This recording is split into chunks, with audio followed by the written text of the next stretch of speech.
Killer Bee Nation, welcome back to the Hive. It is the last day of February 2022, and we're here, and we're going to have a little interesting discussion today about how to try to bee-proof your home and the area, your sheds, etc. But first, this is kind of an educational thing, as you know, and so I want to see how many of you out there know the answer to this question. Now, I'm not going to give the answer until I'm done here today. Just a few minutes, no big deal. But if anyone knows, please comment, respond, all right? We're going to see how many of you know the answer to this very pertinent killer bee question. What kind of a bee gives milk? That's right. What kind of a bee gives milk? All right, now we're going to jump right into our session today about how to try to bee-proof your home. I say try. That's all we can do. People ask me this pretty much every day.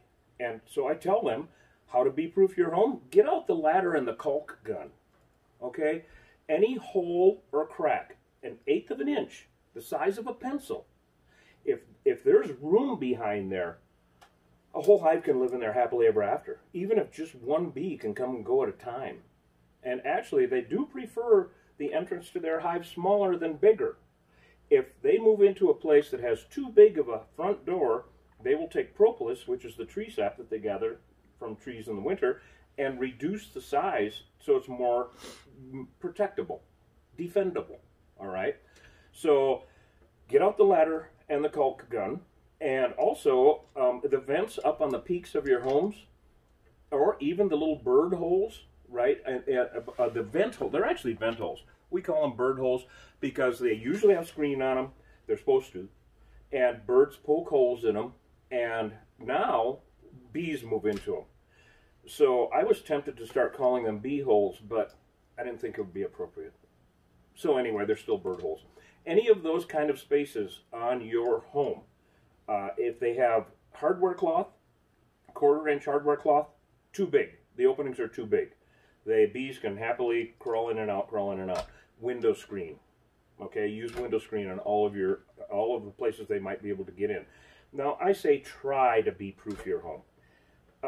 It doesn't guarantee that they're not going to move into your barbecue grill or your backhoe.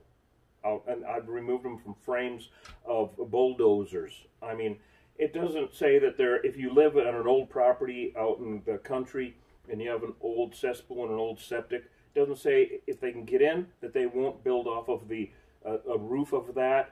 But of course, you know, that honey's going to taste like shit anyway, so, you know. But, and also, besides sealing up the holes in your home, sheds. Oh, you've seen on our YouTube, all of our channels, our YouTube channel, etc. Our full-length vids, of course, are on YouTube. And we're live streaming this right now to TikTok and Facebook. So, sheds. They love to live under sheds. It's just amazing. And some of the most, there's usually a space about like this where the 2x8 or, you know, whatever 2x6 floor joist is. And we've had to cut up entire floors of sheds. So, the best way, don't put dirt around it, because if a rabbit digs a hole under there or a squirrel or something, well, then you got a hole and the bees can move in. Concrete. I'm sorry, just the way it is. It's a weekend project. Concrete lip all the way around.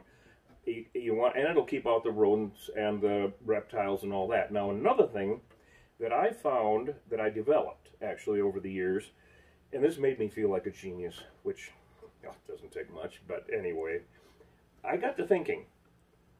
Everything hates chlorine, right? Everything. Everything hates chlorine. There are 3 things that bees hate that they do not attack. Okay, because everything else that they hate, they attack. Fumes, noises, etc. Vinegar, bleach, and these anti-pheromones that we have, all right, that beekeepers use to drive bees out of boxes. So, okay, vinegar is great if you have a dog bowl or a horse trough or a bird bath, and there's bees all over it, and the birds can't get near it, and the dog won't go drink out of it, and the cows and the horses are like, oh, no, screw you, I ain't going near there. Cider vinegar. Now, cider vinegar is good for us to drink. You know that. It's also good for other mammals, dogs, horses, cows. It's good for birds to bathe in, cuts down on parasites. You have to figure out your ratio. How big is your dog bowl? Pour some in. If the bees still come to it, pour a little bit more. You want to get it to the place where the dog will still drink, but the bees won't like the acidity. Okay, so that takes care of that. Now, chlorine. Okay, if you spray bleach around a water bleach solution, 20 minutes later, it's inert, it's gone. So I got to thinking, what is a solid form of chlorine? Oh, they have little hockey pucks you can throw in your swimming pool or your hot tub. Genius. Now, they off-gas in air, in the atmosphere, in air for months, literally months. In water, of course, they dissipate really quickly. So if you take those and you throw them under your shed or under your mobile home or under, even in cars that are parked, I put them on my engine block on my cars. I've got some collector cars, some vehicles that I don't drive very often. Rats will get in and chew up that wiring. Everything hates bleach, hates chlorine. Rodents, reptiles, bees, and other bugs too. So they off-gas for months. I throw them in the trunk of my I got a 69 Lincoln Mark III. Yeah. And no bugs, no rodents, no nothing. All right? I put them on a paper plate and put them in there. Well, put them underneath your mobile home. And throw them under there. If you get a whiff of, it smells like bleach, it smells like someone doing laundry. So that works really, really well for keeping them. We're trying to bee-proof your home and also make it unattractive. Because then they're going to go to the neighbors and then they can call me, right? So there are a few ways to do that, and that's, you know, how to do it. There are other ways, like a huge thing in people's yards: pick up the trash. Oh, get rid of it. They love wood piles, tires. Do them all week long. Remove tires.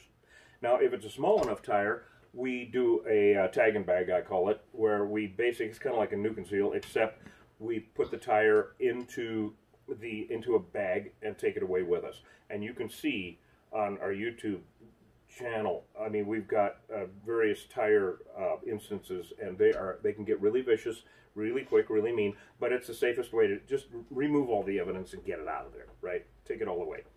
So get rid of tires, get rid of piles of stuff in the yard, old refrigerators. I've removed bees from anything you can imagine that people have out here in the desert. Use your imagination. Old couches, dresser drawers. You've seen it. You've seen it on the channel. You've seen it on the YouTube channel. Go check out those vids. And so clean up the yard. Yeah, I know it's a weekend project. Do it anyway. Seal up around the shed. All right. Throw some of the chlorine tabs that you can get at any store, any hardware store. Throw those. I use the 3 inchers because they off-gas forever. And throw those under and caulk up your home. All right, caulk up all the holes. And I know that can be hard, but it's going to help. I've removed bees from bumpers of cars that were used daily. Yeah, it's not guaranteeing anything, but it sure is helping. All right, so that's our lesson for today, Killer Bee Nation. Now, back to the classroom. And you remember at the beginning of this, I wanted you all to ponder this question. What kind of a bee gives milk? Does anyone know out there? Well, the simple answer is, what kind of a bee gives milk? A booby. Okay, you guys, we have fun with this, as you well know. Check out our YouTube channel. Go to killerbeeguy.com. We love you, and we're going to be back in the next day or so. We're going to be doing live streaming from the truck and doing bee removals live stream. So stay with us and just have a sweet day. It's Reed buzzing off.